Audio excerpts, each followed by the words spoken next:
हम बचपन से हर गली, हर सड़क, हर चौराहे, हर गांव या हर शहर में ये सूचना पट्टी देखते और पढ़ते आए हैं।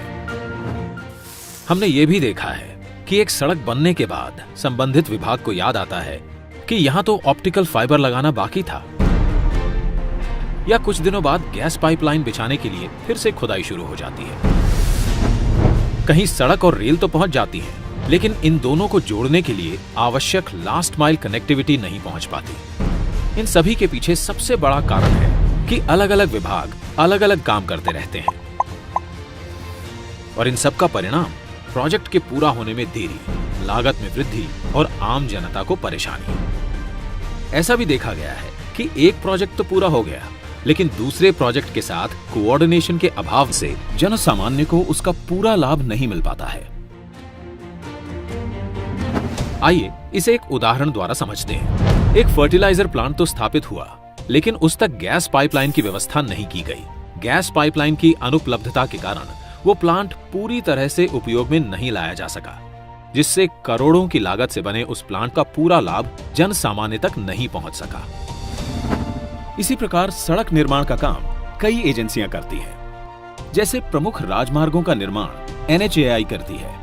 इसके बाद आगे की सड़क का निर्माण राज्य PWD करती है। दूर दराज के गांवों की सड़कें प्रधानमंत्री ग्राम सड़क योजना के अंतर्गत बनती हैं, और सीमावर्ती क्षेत्रों में सड़कें बॉर्डर रोड ऑर्गेनाइजेशन BRO बनाती है। किसी भी एक विभाग के मध्य कोऑर्डिनेशन के अभाव से लोगों तक सड़कों का पूरा लाभ नहीं पहुंच पाता।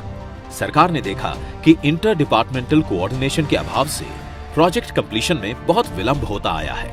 सरकार के अलग अलग विभागों ने अपने सिस्टम को किया फास्ट ट्रैक। पिछले 7 सालों में माननीय प्रधानमंत्री श्री नरेंद्र मोदी जी के नेतृत्व में तमाम ऐसे प्रोजेक्ट्स बने हैं जिसमें सारे विभागों ने समन्वय के साथ काम किया, जिससे बड़े अच्छे परिणाम आए। जैसे कि रेल मंत्रालय ने कॉमन ड्राइंग अप्रूवल सिस्टम का गठन किया और उसे भी कर दिया ऑनलाइन, जिससे सारे अप्रूवल्स एक ही पोर्टल पर मिल जाएं। भारतीय रेल की इस गति से 6 महीने में मिलने वाले अप्रूवल्स अब 2 से 3 महीने में ही मिलने लगे हैं। इसी प्रकार पर्यावरणीय मंजूरियों के लिए भी 3 अलग अलग ऑनलाइन सुविधा आरंभ कर दी गई हैं, जिसके अप्रूवल्स में पहले करीब 2 साल का वक्त लगता था। अब यह अवधि घटकर महज कुछ महीनों की हो गई है।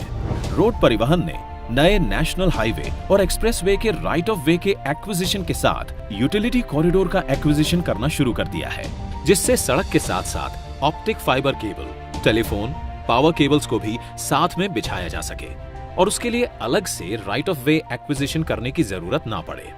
इन सारे प्रयासों से यूटिलिटी लगने में बहुत तेजी आ रही है और इनका लाभ जन सामान्य तक जल्द से जल्द पहुंच रहा है। इसी प्रकार दूर संचार विभाग ने राज्य सरकारों की मदद से राइट ऑफ वे के एक्विजिशन की प्रक्रिया को सरल बनाया है, जिससे टेलीफोन और OFC केबल डालने की प्रक्रिया तेज हो चुकी है और अब टेलीफोन और इंटरनेट कनेक्टिविटी गांव-गांव तक पहुंचाई जा रही है। अब समय है इन प्रयासों को इंस्टीट्यूशनलाइज करने का। जब देश आजादी का अमृत महोत्सव मना रहा है, तब समय है इन प्रयासों को गति देने का, शक्ति देने का। इस बार लाल किले से प्रधानमंत्री जी ने कहा, भारत को आधुनिक इंफ्रास्ट्रक्चर के साथ ही इंफ्रास्ट्रक्चर निर्माण में होलिस्टिक अप्रोच, इंटीग्रेटेड अप्रोच अपनाने की बहुत जरूरत है। आने वाले कुछ ही समय में प्रधानमंत्री गति शक्ति का नेशनल मास्टर प्लान करोड़ों देशवासियों को सपना करने वाली एक बहुत बड़ी योजना लेकर के हम आपके सामने आने वाले हैं। लाखों नौजवानों के लिए रोजगार के नए अवसर लेकर के आने वाली है। विकास में गति की नई इंटीग्रेटेड और होलिस्टिक अप्रोच की शक्ति, यानी कि प्रधानमंत्री गति शक्ति, national master plan for multi modal connectivity.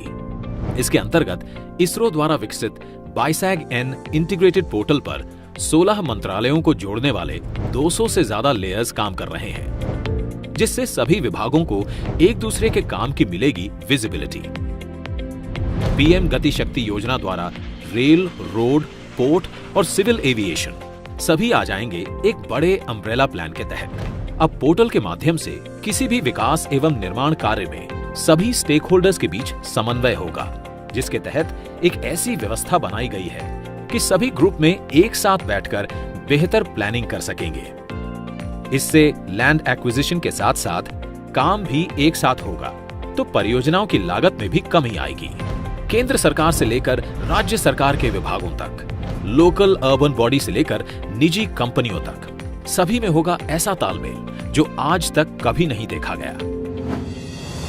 National master plan से न केवल विभाग बल्कि उनकी योजनाएं भी एक छत के नीचे आएंगी, जिससे उनके अमल की गति बढ़ेगी। इसके कार्य करने की प्रक्रिया को एक उदाहरण द्वारा समझते हैं। अब जब किसी भी बंदरगाह की योजना बनती है तो वो आने वाले अगले 40 से 50 वर्षों को ध्यान में रखकर बनाई जाती है। तो इतनी विशाल स्तर की परियोजना अब सिर्फ शिपिंग मंत्रालय तक ही सीमित नहीं होगी, बल्कि सड़क और रेल नेटवर्क को भी उचित क्षमता के अनुरूप बनाया जाएगा।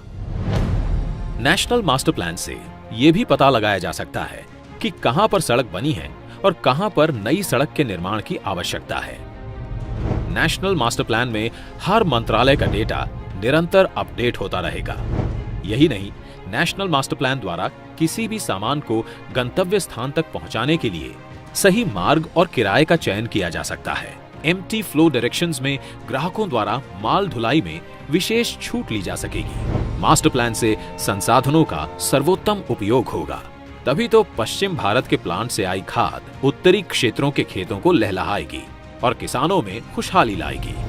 साथ ही नेशनल मास्टर प्लान निवेशकों को बताएगा कि जहां पर वे अपना निवेश करने वाले हैं वहां सड़क और रेल की उपलब्धता कैसी है, इंडस्ट्रियल एरियाज और आसपास का एनवायरनमेंट कैसा है। इससे बिजनेस और रोजगार के अवसर बढ़ेंगे। अब देश में गति की परिभाषा केवल यातायात ही नहीं, यहाँ शामिल है गति निर्णय की, गति सरकारी कार्यों की।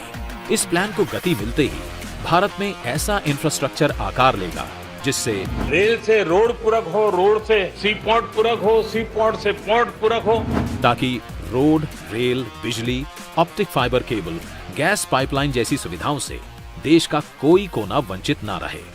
तभी तो प्रगति में आएगी तेज गति। इंटीग्रेटेड मोबिलिटी द्वारा लोकल उत्पादों की बड़े बाजारों तक पहुंच बनेगी आसान। हमारे उद्योग भी होंगे कंपटीशन के लिए बेहतर तैयार और निर्यात होगा सुगम और देश की अर्थव्यवस्था के चक्के तेजी से घूमेंगे। वर्क इन प्रोग्रेस बनेगा वर्क इन पेस। प्रधानमंत्री गति शक्ति, national master plan for multi modal connectivity.